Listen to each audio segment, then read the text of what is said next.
Hoy es 11 de enero, bienvenidos a Agrositio TV. Estamos con Ricardo Foster, usted lo conoce, hemos hecho ya varias notas con él. Analizamos desde un punto de vista, llamémoslo así, filosófico-político, la Argentina, tratando de mirar un poquito esas cosas que a lo mejor nos cuesta a veces pensar, nos cuesta a veces razonar.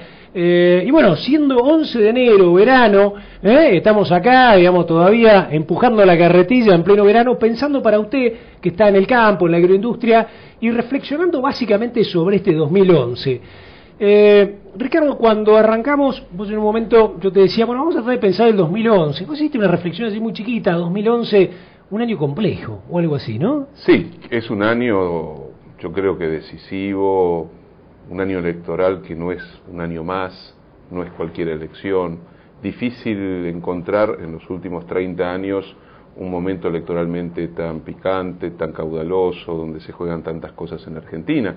Y eso en realidad habla bien del momento democrático del país, en el sentido en el que no es una elección chirle, vacía, donde los candidatos simplemente son construcciones marketineras y nada más, sino que va a ser seguramente un año, eso espero, de debate político, discutir hacia dónde, qué proyecto de país. Por supuesto que habrá de todo, chicanas, problemas, golpes bajos, típico a veces de la politiquería de baja estofa, pero lo interesante es dar cuenta que el 2011 es un año, para mi gusto, de inflexión, ¿no? Si vos analizaras un poco desde un punto de vista, llamémoslo así, ideológico, político, y analizando, vos que te gusta un poco la historia de la Argentina, de estos ciclos de ida y vuelta, uno podría pensar que los 90 fueron, a lo mejor, un ciclo, uno podría decir neoliberal o más liberal, etcétera, con sus fallas y sus cosas. Los 2013 en adelante, a lo mejor lo que podemos llamar un ciclo más progresista, o de izquierda, o neodesarrollista. Podemos saber un poco, y quiero charlar con vos justamente estas definiciones. El argentino, ¿cómo lo ves vos? ¿Volverá otra vez, a lo mejor en el péndulo, al centro-izquierda? ¿Se acentuará este neodesarrollismo? A ver, una de las características, sobre todo de la década final del siglo pasado, fue lo que yo llamaría un proceso de desideologización o despolitización. Dominó más bien un lenguaje de gestión empresarial, esta idea de que la política más bien había derrapado, y de lo que se trataba era de importar los conceptos, las formas y las prácticas del mundo empresarial, trasladarlos a la gestión del Estado, y de esa manera el país, siguiendo otros ejemplos del mundo, iba a salir adelante. Eso implicó una caída vertiginosa del debate de ideas, de dar cuenta de las tradiciones políticas de las cuales cada uno puede ser o no portador. Parece que una de las características de los últimos años, no solo en la Argentina, pero claramente en la Argentina, ha sido una emergencia, una reaparición del debate político, del debate de ideas, de tratar de hacer un mapa donde cada uno más o menos se pueda colocar. Es cierto que frente a lo que genéricamente podríamos llamar el espíritu neoliberal de los 90, o más ligado a la idea de una economía global de mercado como fundamento, a partir de 2003 se volvieron a plantear bajo nuevas perspectivas concepciones político-económicas que uno podría identificar con lo que había sido en la Argentina quizás la ideología desarrollista, o la idea del estado de bienestar, o un papel significativo del Estado en las variables económicas, con una aparición importante en el espacio público de actores o sujetos social políticos que de nuevo volvían a ocupar un cierto lugar en la escena nacional. Todo eso configuró que nuevamente se disputase en términos de ideologías quizás denominadas de manera más tradicional, izquierda, centro-derecha, pero de todas maneras habría que tener cuidado, porque decir hoy izquierda no es lo mismo que pronunciar esa palabra en los años 60 o en los años 70, decir tradición radical no es lo mismo bajo el gobierno de Alfonsín del 83 hasta, por ejemplo, el 87, que pensar el radicalismo en la disputa interna del 2010-2011. Las ideologías han ido mutando, han cambiado. La centroizquierda como proyecto en Argentina o en América Latina tiende más bien a reinstalar la idea de un estado de bienestar, de una distribución más equitativa de la riqueza, pero sin poner en cuestión el papel del emprendimiento privado, por ejemplo, cosa que en las décadas pasadas era otro tipo de debate. Todo eso para señalar que el escenario tiene otras características, no menos virulentas, no menos complejas, no menos conflictivas, porque sigo insistiendo que uno de los grandes debates, a veces más visibles y otros más soterrados de la historia argentina, tiene que ver con no solo la distribución de la renta, sino quienes en última instancia toman la decisión respecto a cómo se distribuye la renta. Esta es la gran disputa en torno al poder político, en torno al poder comunicacional simbólico, en torno al rol del Estado. Y creo que en la Argentina de los últimos años esto se ha exacerbado, se ha complejizado y es lo que se está discutiendo hoy, ¿no? Ricardo, hay una palabra que la hemos mencionado algunas veces con vos, ¿no? Que tiene que ver con las instituciones, ¿no? Sí. Las instituciones uno puede tomarlo desde un punto de vista muy fijo, muy riguroso, puede tomarlo como decir, bueno, pongamos en la mesa las leyes del juego, vos sos profesor y los alumnos te dicen, mire, profesor, no puede ir al final, usted apruebe la materia, porque si no, a ver, tenés que venir y hablar, no, profesor, usted es un conservador, usted me está haciendo que yo de examen, y vos tenés que decirle, no, mira, yo me tengo que sentar acá, y vos me tenés que decir si después de 4 meses que yo di clase y todo lo que te bibliografía estudiaste o no estudiaste. Después vemos si lo hacemos oral, escrito, si venís de corbata o traje. Pero vos el examen lo tenés que dar, si no, es donde prueba que esa licenciación filosofía, ¿o no? Entonces, la pregunta es, a nosotros no nos queda pendiente, vamos al caso del INDEC, que nos va trayendo problemas de todos lados, porque nos trae no saber, cuando vos decís, los gremialistas piden 30-40%, lo que te están pidiendo no es mejorar ellos 40%, te están pidiendo una inflación que les ha pasado por arriba, digamos, ese tipo de cosas no tendrían... Sí, yo creo, a ver, hay varias deudas pendientes e importantes. Siempre se trata de ver cómo logramos hacer cruzar los caminos de dos grandes tradiciones. La que yo llamaría por un lado la tradición republicana y por otro lado la tradición democrática. Parece que son iguales, pero no son iguales. Yo puedo tener, entre comillas, una república oligárquica, una república para pocos, una república no democrática, y puedo tener una democracia no republicana, sin instituciones que funcionen adecuadamente, sin manejar un mapa de la ley que opere sobre los ciudadanos de esa misma sociedad. Lo difícil en la historia de nuestro país, pero no solo de nuestro país, fue siempre tratar de conjugar, para decirlo desde otra perspectiva, libertad e igualdad, por ejemplo, bienes democráticos en términos de derechos, en términos de participación, en términos de lo que es la construcción de un espacio y una experiencia de la vida libre, y al mismo tiempo el orden institucional, las regulaciones, todo eso es parte siempre de una tensión, de un conflicto. Queda claro que la Argentina de las últimas décadas vio cómo se desguazaba el Estado, se debilitaban sus instituciones, no solamente las instituciones más identificadas con el poder político, sino también otras instituciones, por ejemplo, la Corte Suprema de Justicia, o también instituciones del mundo privado que también derraparon en la vida nacional. Bueno, todo eso implica que estamos delante de un enorme desafío. Por un lado, reformar profundamente el Estado, hay materias pendientes, eso implica, entre otras cosas, desde una reforma impositiva hasta una profunda transformación en el funcionamiento estructural del Estado. También, por supuesto, el mejoramiento de lo que podríamos llamar la calidad institucional.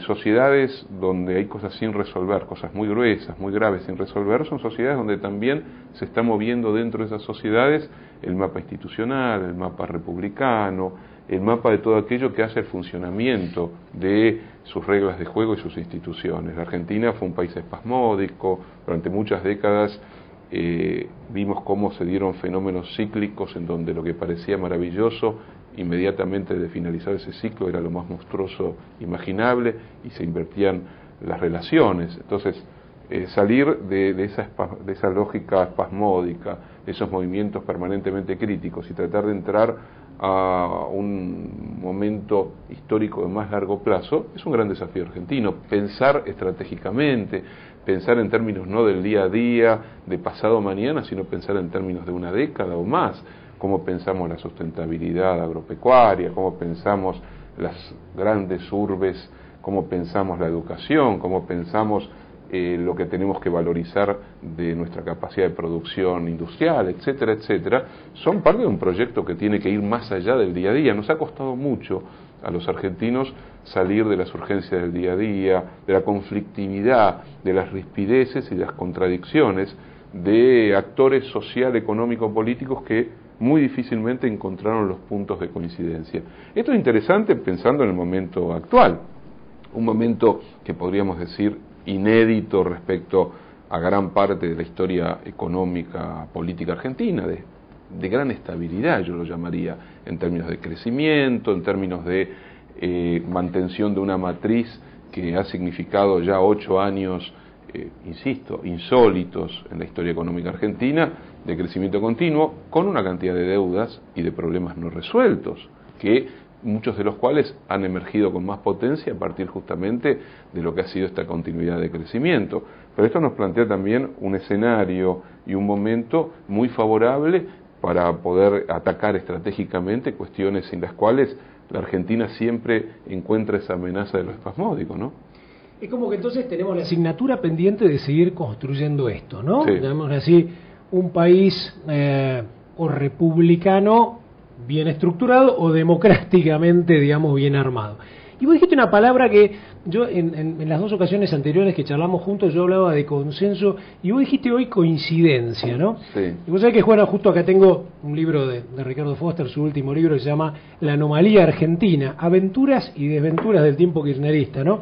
Y vos sabés que yo señalaba que una parte tuya que decía, del mismo modo que también se topará con una cerrada defensa del entrecruzamiento de democracia y conflicto en franca disidencia, con los cultores del consensualismo vacío y un republicanismo desguazado. ¿Cómo? Porque a mí me queda esta palabra, ¿no? ¿Cómo hacemos? La palabra consenso, ¿es buena o es mala? ¿O el consensualismo vacío es malo, digamos? A ver, así como en la vida de una persona, entrar a veces en conflicto con su padre es parte del crecimiento. Yo siempre doy el ejemplo de Picasso.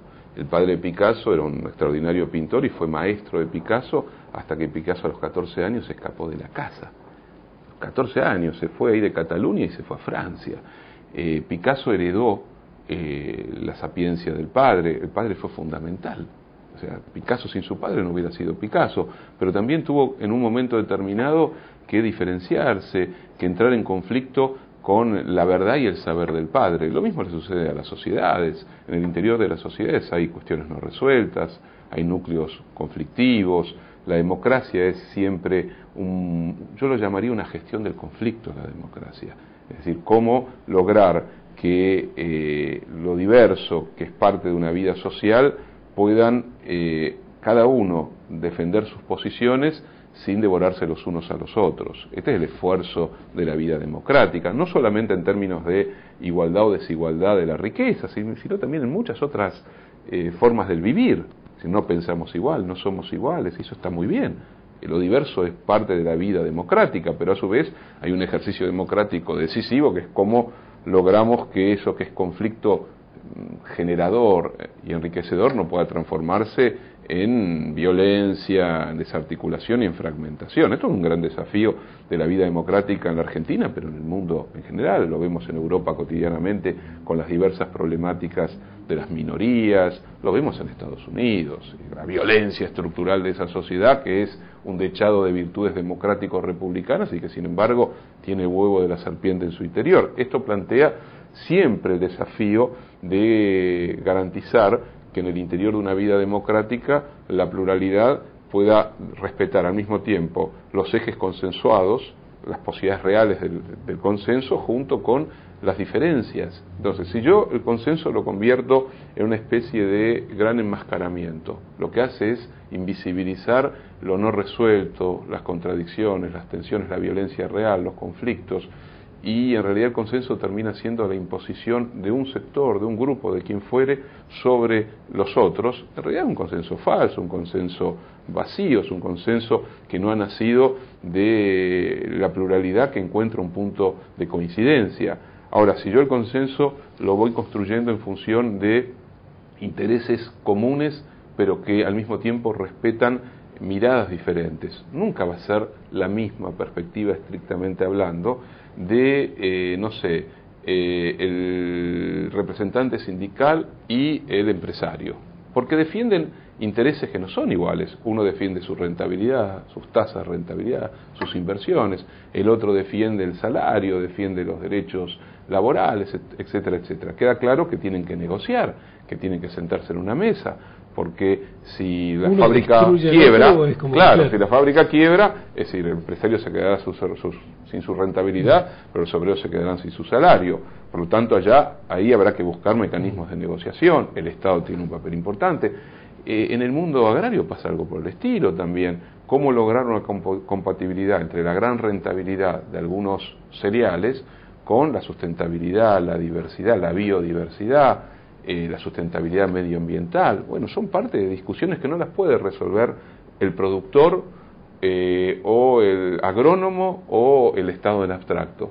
Tiene que ser el producto en lugares de encuentro, de amplios debates públicos, donde participan las universidades, donde participan los especialistas, donde participan los directamente involucrados, porque estamos discutiendo el país, el futuro, el agua, tantas cosas fundamentales para la vida. Bueno, para eso hace falta construir espacios de consenso, sabiendo que incluso en esos espacios de consenso hay miradas, sensibilidades, tradiciones ideológicas que no son necesariamente coincidentes y que van a entrar a veces en conflicto. El conflicto tiene que ver con las pujas. En una sociedad hay pujas que tienen que ver con la distribución de los ingresos.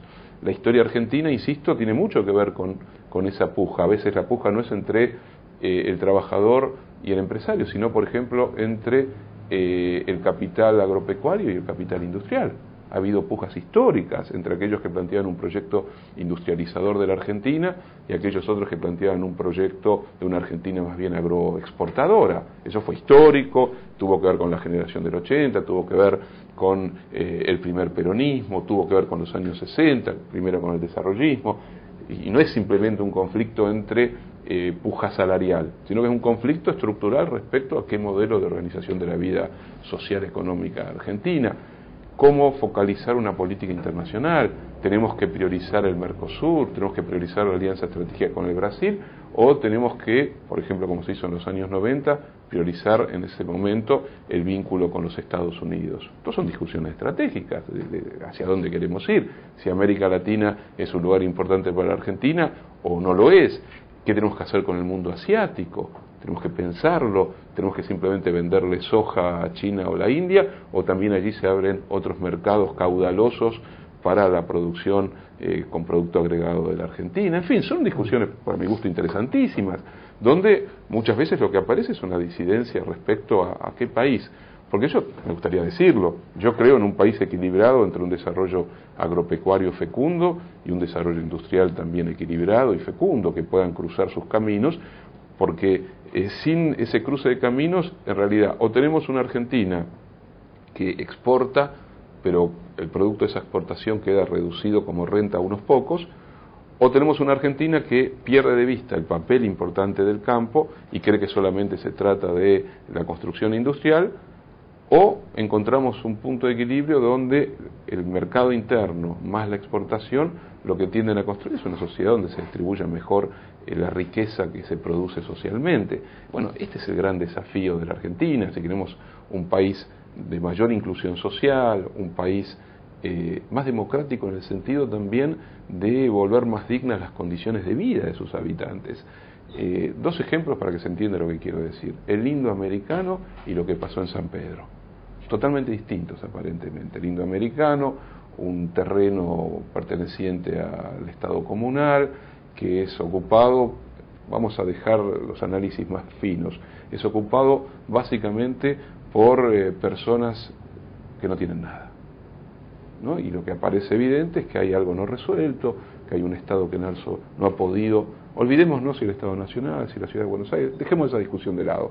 Pero lo que queda claro es que hay algo profundo y resuelto para sectores muy vulnerados de la sociedad. San Pedro, una zona de producción agrícola riquísima, una empresa multinacional que tiene que utilizar mecanismos de sobreexplotación que ya no son arcaicos, que son retrógrados, reaccionarios y absurdos para los niveles de rentabilidad, aunque no los hubiera, pero incluso desde la inteligencia de quien está desarrollando una capacidad de producción muy grande. ¿Qué quieren?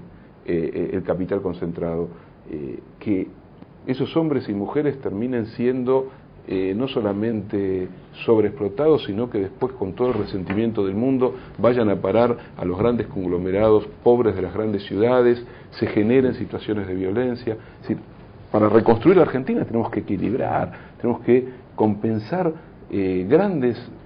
Yo no tengo nada contra la rentabilidad empresarial. Sí me preocupa cuando las tasas de rentabilidad son excesivas o exorbitantes, porque eso quiere decir que algo no está funcionando bien. Ni el exceso de pérdida, ni el exceso de ganancia son lógicas equilibradas en una sociedad que conoce que hay leyes del mercado, de la vida productiva, hay que tener mucho cuidado en cómo se manejan. Ahora yo tengo una pregunta.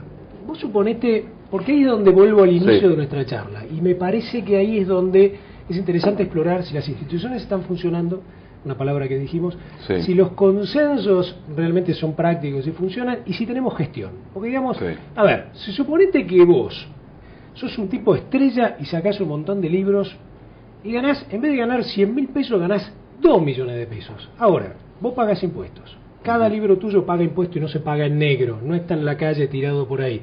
Tiene una FIP que te controla, tiene un mecanismo de gestión que controla que lo edita. Que vos ganes 2 millones de pesos, ¿lo tengo que mirar yo?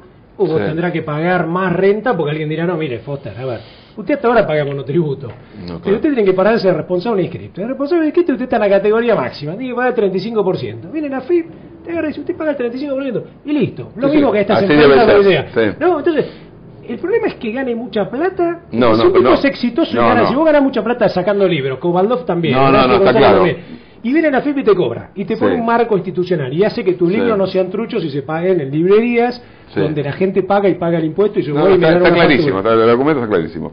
Las sociedades más equilibradas, las sociedades de mayor bienestar, son aquellas en donde la brecha entre los que más tienen y los que menos tienen es más chica. Es decir, donde el núcleo de la desigualdad se ha achicado ostensiblemente. Las sociedades más problemáticas, con más conflictos, con problemáticas sociales más agudas, son aquellas donde la desigualdad es exponencial. América Latina es particularmente el continente más desigual del planeta, incluso más que el África, no más pobre, que no es lo mismo.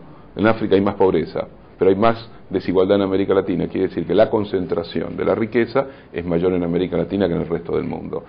En términos individuales, no se trata de discutir si a una persona le va bien, mal o regular. Ojalá que le vaya muy bien a esa persona. No, lo ideal es que los vaya bien a muchos. Claro, se trata de, claro. Bueno como vos. Exacto. Lo que quiero decir es que para que una sociedad funcione, de alguna manera hay que lograr que los mecanismos de generación de riqueza sean no solamente mecanismos de producción abstracta de riqueza, sino que estén relacionados con una distribución más fecunda de esa riqueza que se produce, porque eso va a ser mucho mejor a la sociedad. Eso no implica que haya tasas de rentabilidad importantes, pero implica que haya una cierta racionalidad. Porque para que haya tasas de rentabilidad exorbitantes, que serían inimaginables en países llamados desarrollados, por algo no hay tasas exorbitantes en esos países. Algo sucede para que esas empresas que son exitosas, sin embargo, manejen tasas de rentabilidad que no son equivalentes a lo que sucede en nuestros países. Uno dirá, claro... ¿No será porque hay más competencia también? A veces el gran problema es que vos tengas un monopolio de uno solo. ¿Qué tipo? Incluso hasta estatal, porque bueno, con un monopolio estatal no sabés si está bien o no anda bien, pero si tiene mucha competencia. Yo soy de aquellos que piensan que se trata de mezclar algunas cosas. Creo que la pura no es creo que la pura competencia como mano invisible, esa tradición Adam Smithiana del liberalismo clásico, como tal, lanzada a su propia lógica, es problemática. De la misma manera que un Estado absorbente que fije todas las reglas del juego, también al menos hasta ahora no ha demostrado que sea algo infinitamente mejor. Creo que hay que tratar de equilibrar. El mercado es algo que existe, es parte de lo inevitable de nuestra época histórica. La humanidad, tal cual hoy se organiza, tiene en el mercado un momento importante. Ahora, el mercado no puede ser un ente ciego, un ente autárquico que actúa en función de sus humores simplemente. Tiene que haber capacidad de gestión, capacidad de regulación, capacidad de intervención, capacidad de legislación. Ahí el rol del Estado, entendiendo que el Estado no es una especie de cuco, de monstruo que pareciera ser que tiene como único cometido sacarle impuestos a los ciudadanos. Son como esos ciudadanos, entre comillas, de lo profundo de los Estados Unidos de Norteamérica, que tienen un odio visceral a la Reserva Federal y a todo lo que sea Estado, y que imaginan que ese es su enemigo, y después salen a la calle con un arma y dicen vamos a matar a todos nuestros enemigos. Bueno, el Estado en realidad estoy hablando de un país de tradición liberal profunda como los Estados Unidos. El Estado es una forma de organización de la vida social sin el cual la vida entre los seres humanos sería literalmente inimaginable, horrorosa, no por anárquica, sino por violenta y brutal. Entonces el Estado es un bien necesario, pero el Estado también es algo disputable en términos ideológicos. ¿Qué tipo de Estado? ¿Qué tipo de participación? Hacer la historia de la vida social económica tiene que ver con si el estado de bienestar, si el Estado que acepta que la economía en su crecimiento derrame riqueza y que entonces el propio derramamiento de la riqueza va a generar cambios en la vida social, etcétera, etcétera. Todos estos son debates de época importantes. Si la crisis financiero-bancaria del 2008 se la resolvió adecuadamente o en realidad se volvió a recargar una bomba de tiempo para más adelante. ¿Qué está pasando con las sociedades de la Europa mediterránea y de los sectores más pobres de esos países europeos? ¿Cómo repercute eso en nuestras sociedades en América Latina? ¿Cómo repercute que ya no estemos hablando pura y exclusivamente de un mundo unipolar, sino de un mundo más diversificado? Todo eso es parte de una discusión. Uno se coloca en un cierto lugar y está bien que lo haga en un lugar que yo llamaría, en el mejor de los sentidos, más ideológico-político. Uno tiene herencias, tradiciones, y dice, yo me identifico más con una idea de una sociedad donde se distribuya más equitativamente la riqueza, donde la democracia opere como un espacio de reconocimiento de derechos civiles y de ejercicio de la libertad, y donde libertad e igualdad puedan entramarse, puedan dialogar. Cuando digo igualdad, no digo distribución igualitaria de la riqueza socialmente producida, como se podía decir en otra época. Digo... donde juegue también la meritocracia, ¿no? Bueno, esto es un viejo debate, complejo. Por ejemplo, en la tradición anglosajona... Digamos, cuando yo digo a veces sí, nivelar para arriba o nivelar sí, para abajo, lo que quiero decir es al que está, que yo creo que se ha ido... La Argentina ya no, digamos, no sí, es ni ultraconservadora. Sí, sí. Así como vos explicabas a la izquierda, yo creo que el neoconservadurismo o el neoliberalismo hoy pasa por el medio. Las empresas ya no hablan tanto del accionista, hablan del stakeholder. Sí. Hablan de sus clientes, de sus proveedores, hablan del medio ambiente. Por lo menos sí, las empresas que uno ve, las que sí, justamente quieren en el mercado estar mejor. Entonces creo que eso ya ha encontrado un núcleo. Ahora, vos no ves como que algunos pretenden tener más de esa especie de redistribución de alguien, tener sí, más haciendo menos. Bueno, y no ese clásico que a lo mejor tenían tus viejos, o mis abuelos, hay una historia, mate laburando. Hay dos cosas, a ver, nada más horroroso que la emergencia del racismo para responsabilizar a un migrante de lo no resuelto en una sociedad. Estoy pensando en lo que se dijo de los bolivianos. Si hay un pueblo trabajador que se desloma laburando, son los bolivianos. Vaya, hay que ir a verlos en la construcción, en los pequeños emprendimientos frutícolas y hortalizas, digo, ¿no? Está clarísimo, tienen una paciencia para trabajar enorme. La idea esta de que el otro es el culpable de lo que a mí me falta son las viejas estructuras del racismo europeo que terminó en el horror, el genocidio. Eso creo que hay que cortarlo de lleno, digamos, ¿no? Sí, nuestros abuelos laburaron, se esforzaron. Yo no creo que haya nadie que imagina que puede darle un mejor futuro a sus hijos simplemente estirando la mano y esperando que llueva. Si el trabajo es parte de la vida social, de la vida cultural. Pero también no hay que perder de vista que Argentina durante mucho tiempo tuvo una estructura estatal que benefició a los más ricos de la Argentina. Cuando uno mira los subsidios reales que en la Argentina se dieron en los últimos 50 años, la transferencia de fondos públicos no es a los sectores pobres de la sociedad, es básicamente a las grandes empresas, sobre todo a los grandes contratistas del Estado, lo que en algún momento llamó la patria contratista. Entonces uno dice, ¿quién tiene? La responsabilidad la tiene el pobre que viene de Catamarca porque no tiene posibilidad de trabajar la tierra en Catamarca y va a parar a una villa del Gran Buenos Aires. ¿A él vamos a responsabilizarlo? ¿O vamos a tratar de pensar entre aquellos que son los que efectivamente manejan el poder económico, político de una sociedad como la nuestra? Vamos a tratar de discutir ahí efectivamente por qué la responsabilidad no está en el que no tiene nada, sino que en la mayoría de los casos está en el que tiene todo. Ahora ahí no hay más responsabilidad, por ejemplo, porque como vos lo describís, suena como un Estado todopoderoso. Digamos, ahí tenías un Estado que dirigía, nada más que lamentablemente dirigía erróneamente, porque en vez de dirigir con instituciones y con reglas de juego, diciendo, no, mirá, vos patria contratista, no, acá se abren los pliegos, son 5.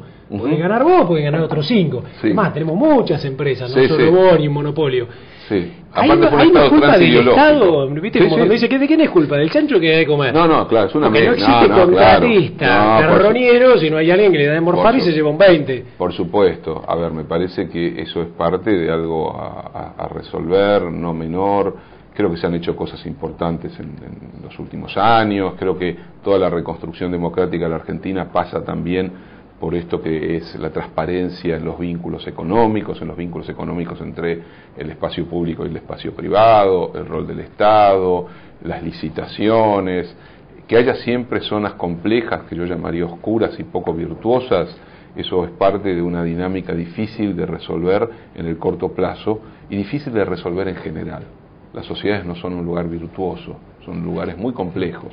Por eso el mundo de la administración y el mundo de la política y el mundo económico se manejan también en zonas empantanadas y no solamente en arroyos cordobeses, ¿no? Eso es parte de la vida.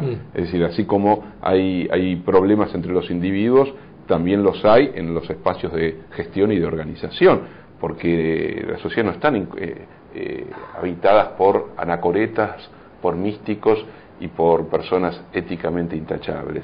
Las sociedades tienen alguna anacoreta o algún místico o algún virtuoso increíble, algún Mahatma Gandhi, pero la mayoría de los seres humanos son gente común y corriente que necesita muchas veces o imprescindiblemente de los límites, los controles, la ley para no hacer cualquier cosa. Bueno, al interior del Estado pasa algo semejante también.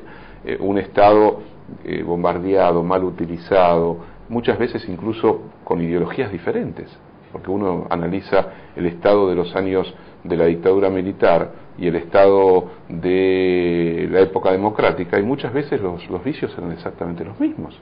Es decir, el manejo espurio, el negocio escondido, el privilegio de algunos. O sea, también lo podemos encontrar en la Argentina del 77, o en la Argentina del 92, o incluso en la Argentina del gobierno de Alfonsín, o en la Argentina del 2003. O sea, podemos encontrar esos mecanismos. Lo que sí vemos como diferencia es que hay un esfuerzo de recrear, reconstruir, reformular un Estado en el interior de una vida democrática, ¿no? Te cambio a Latinoamérica. Un pequeño ping-pong rápido. A ver, tu reflexión de lo que puede ser el neodesarrollismo, o lo que llamamos progresismo, ¿no? Bien hecho, o lo que vos creas como los mejores casos de Latinoamérica. A ver, te tiro Uruguay una reflexión así corta y así te voy haciendo ping-pong. ¿Qué te dice Uruguay, Tabaré Vázquez, la continuidad con Mujica, un ex guerrillero que la vivió dura? ¿Cómo lo ves Uruguay? Uruguay es un país que tiene un gran problema. Su economía chica, su dependencia demasiado estricta del mundo agrario. Las relaciones agrarias en Uruguay son las determinantes de la vida económica uruguaya, y la dependencia muy grande de sus dos terribles vecinos, Brasil y Argentina. Es un paisito en un punto, ¿no? Con muchas limitaciones, donde cualquier cambio estructural es mucho más complejo, más difícil, porque es muy complicado encontrar los soportes para llevarlos adelante. Un país más equilibrado institucionalmente, socialmente, con una clase media más compacta, ¿no? Quizás un país más compacto socialmente. Es el país, me parece, después viene Argentina, pero es el país más igualitario de América Latina, ¿no? En cuanto a distribución. La Argentina viene después, eso en la comparación con otros países, ¿no? Es un país que difícilmente puede ser modelo, porque no se enfrenta a las problemáticas a las que se enfrentan países como Brasil, como Venezuela, como Argentina o como Perú. Tienen características distintas. Yo saludo la vida democrática uruguaya, la manera como suelen procesar sus conflictos, pero tiene una historia muy diferente a la nuestra. Por lo tanto, también los modos de organización de la vida política están ligados a esa diferencia, ¿no? Transferir de un país a otro es muy complicado, ¿no? Brasil, Lula, la continuidad con Enrique Cardoso, Sí. y esto de un fenómeno que me parece tal vez el que más destaco yo, que es Sí. haber llevado gente de una clase social muy vapuleada a una especie de clase media Sí, activa. bueno, el gran logro de Lula ha sido evidentemente no solo irse con el 80 y pico % de buena imagen, ¿no? Sino básicamente incidir sobre sectores tremendamente marginados en Brasil. Digo, la pobreza estructural brasilera es terrible, es una sociedad infinitamente más desigual que la Argentina. Bueno, Lula ha logrado muchas cosas y al mismo tiempo no ha cambiado estructuralmente la economía brasilera. Esto es un tema a discutir, si eso está muy bien o está más o menos bien. Me parece que ahí hay déficits no menores. Hay una historia también de lo que yo llamaría la burguesía brasilera, que es diferente a la burguesía argentina. La burguesía argentina, para decirlo muy brutalmente, ha sido históricamente rentista. La burguesía brasilera ha sido más bien una burguesía productivista. Claro. Y eso marca modos de actuar en la vida social, económico-política muy diferentes, ¿no? Marcan proyectos estratégicos de país diferentes.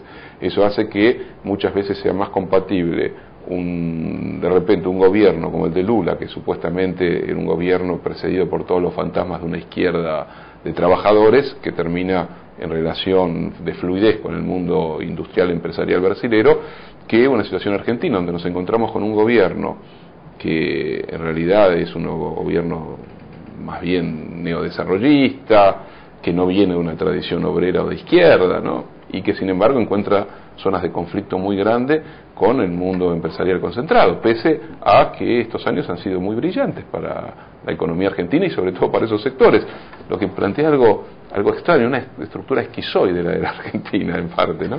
Yo saludo que haya ganado, para mí era muy importante que Dilma ganase en Brasil, porque sobre todo le daba continuidad a lo que yo considero que es un proyecto estratégico fenomenal, que en su momento lo iniciaron Sarney y Alfonsín, pero que le dieron consistencia muy poderosa Kirchner y Lula, que es no solo el Mercosur, sino la idea de América Latina como un proyecto económico unificado, ¿no?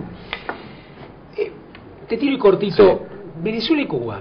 Sí. ¿No? Venezuela era como la gran experiencia, llamémosla así, para muchos. Yo creo que me parece que hasta el mismo Kirchner en algún momento se despegó porque lo vio como una experiencia que ya pasaba cierto, y acá te lo dejo picando, en mi opinión personal, ¿no? Sí. Autoritarismo para que las cosas sean de alguna manera y no, digamos, logrando Sí. estas coincidencias, como decís vos. Y por el otro lado, fíjate vos, la Cuba de Raúl Castro, que da la sensación que empieza a necesitar de alguna manera elevar, ¿no? Esto de Sí. nivelar un poco para arriba. ¿Qué reflexiones te salen de esto? ¿Vos? A ver, creo que Venezuela está pasando un momento difícil, crítico. Me parece que en el chavismo hubo lo que yo llamaría un exceso de retórica que no necesariamente se correspondió con transformaciones estructurales de la sociedad venezolana, entendiendo que la oposición venezolana no es un dechado de virtudes, es una oposición que en realidad ha generado, cuando fue gobierno en Venezuela, índices de desigualdad, de concentración de la riqueza y de malversación de la riqueza venezolana inagotables. Es decir, no es que Chávez alcanzó popularidad entre los sectores más pobres de la sociedad venezolana porque repartió sidra o pan dulce, porque hizo cosas importantes para los sectores populares, porque eso a veces se pierde de vista. Se piensa que el mundo de los pobres no tiene cerebro y solo vota porque alguien le tiró un pan dulce a su casa, y no vota en función también de conquistas reales, cambios en la visibilidad, de no ser nadie a pasar a ser alguien. Bueno, en Venezuela todavía Chávez, esto también hay que reconocérselo, o sea, ha venido desde hace muchos años refrendando, a veces con mayor intensidad, otras veces con menos intensidad, pero ha venido refrendando un apoyo popular importante. Esto no significa que uno no pueda discutir si tal política es buena, si hay autoritarismo u otra cosa. Yo creo que Venezuela está frente a un problema gravísimo, un problema diferente a la Argentina. En la Argentina hay una situación de inflación controlada, vinculada al crecimiento económico, vinculada al mercado interno, al consumo, a la necesidad de reinversión para que la capacidad de producción del capital sea más intensiva y pueda responder mejor a las demandas de la sociedad, pero no estamos frente a fenómenos de disparada, de experiencias hiperinflacionarias. Me parece que en Venezuela hay un problema no resuelto, la gran bonanza del petróleo no ha sido resuelta adecuadamente, es un país al que le faltan inversiones estructurales. La Argentina, en cambio, puede avanzar hacia un proyecto de transformación estructural, y donde por supuesto habrá que atender como cuestiones no menores los vínculos ligados a los salarios, a la inflación, etcétera, etcétera, pero son, me parece, circunstancias muy distintas. La experiencia cubana es una experiencia que daría para todo un programa para discutirla, ¿no? Yo creo que ha habido una gran tragedia en el siglo XX, que ha sido la equidistancia entre lo que yo llamaría la búsqueda de la igualdad y la afirmación de la libertad. Las experiencias de los socialismos reales han sido experiencias frustrantes, algunas ominosas incluso, pero también hay, en el caso cubano, una cantidad de elementos que cuando uno trata de hacer una balanza va a encontrar elementos altamente positivos, con elementos también tremendamente negativos, en circunstancias muy difíciles también, ¿no? El famoso boicot norteamericano, la caída del bloque soviético, la soledad, un sistema social económico que quedó esclerosado y que no alcanzó a reformularse a tiempo, una estructura que se dice democrática pero no alcanza a abrir las puertas de una democracia efectivamente desplegada, que no es simplemente la democracia para las inversiones, sino que es la democracia para el debate profundo y desde la diversidad de qué sociedad, qué país y hacia dónde. Incluso ¿no? hasta imaginarse, qué sé yo, que alguien que tenga un puesto importante ya tenga 40, 50 años. Por supuesto. Ahora un nuevo, digamos, ministro plenipotenciario y vicepresidente es también parte del desembarco del Grama. O sea, vos mirás y son todos la gerontocracia, ¿no? Como la China del Partido Comunista, que ahora está cambiando, ¿no? Ahora hay una camada de 40, 50 años. No digo que en tipo 80, no, pero cuando toda la media es 80, quiere decir, pucha, una juventud te voy a dar la recambio. Algo está pasando. Tipo de tu edad, algo está pasando. Y tengo la última, y tiene que ver un poco con el 2011, con las elecciones.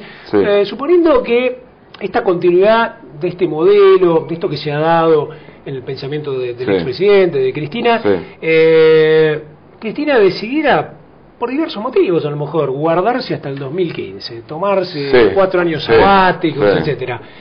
¿Qué pasaría en la Argentina? ¿Quién podría para vos continuar un poco esto que hoy llamamos en el programa el neodesarrollismo?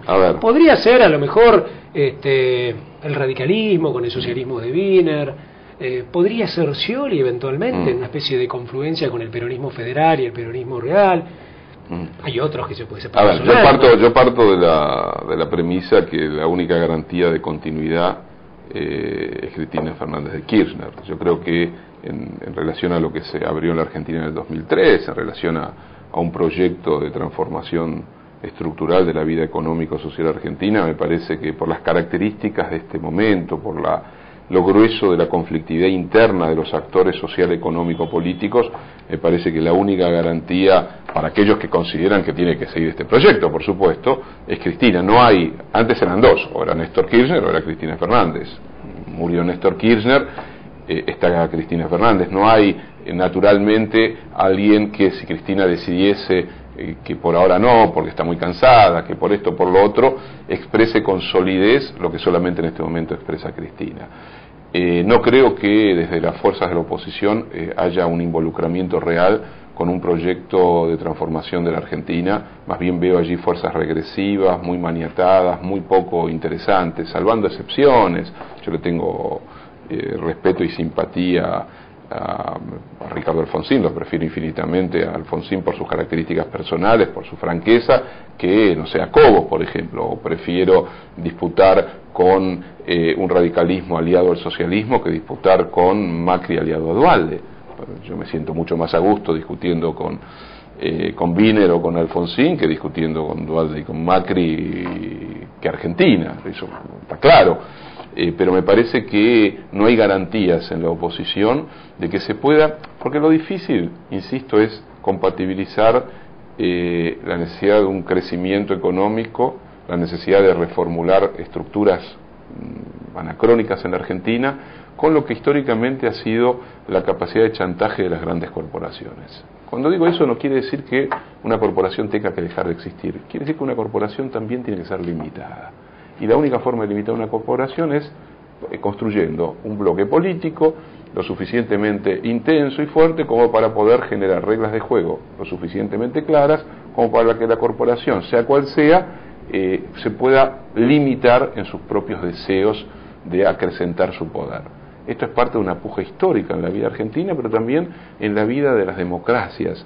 Cómo impedir procesos de concentración, de monopolización, que finalmente atentan contra una vida más democrática y justa, ¿no? Por eso, en lo personal, pienso que la disyuntiva no es si se puede hoy reemplazar con otro partido político, otra alianza política a lo que se generó alrededor de la experiencia del kirchnerismo. Me parece que sería otra Argentina, que habría que verla, que habría que ver qué es lo que está planteando. A mí me resulta un poco inasible todavía, porque es una oposición fragmentada, que ha jugado un poco espasmódicamente, según su conveniencia, ha estado a favor o en contra de lo mismo. Estoy pensando en el radicalismo, que defendió históricamente el sistema de reparto jubilatorio, es decir, la jubilación estatal, y criticó el surgimiento de la CFJP en los 90, y a la hora de la reestatización del sistema jubilatorio votó en contra, porque era parte de una disputa política con el gobierno. Bueno, para eso hay que decir una cantidad de cosas, y no solo decirlas, sino hacerlas.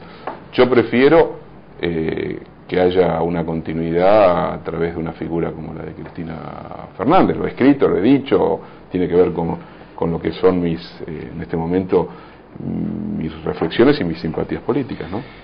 Tu balance de a partir del 2008, cuando fundan Carta Abierta con otro grupo de intelectuales, y todo lo que fue desde de lo académico, tratar de dar una mano en lo político, ¿balance positivo? Sí, primero porque, a ver, yo amo la Argentina, o sea, este es mi país, es mi suelo, mis afectos, mis amigos, mis hijos. Yo quiero un país más justo, quiero una sociedad en la que se pueda vivir mejor.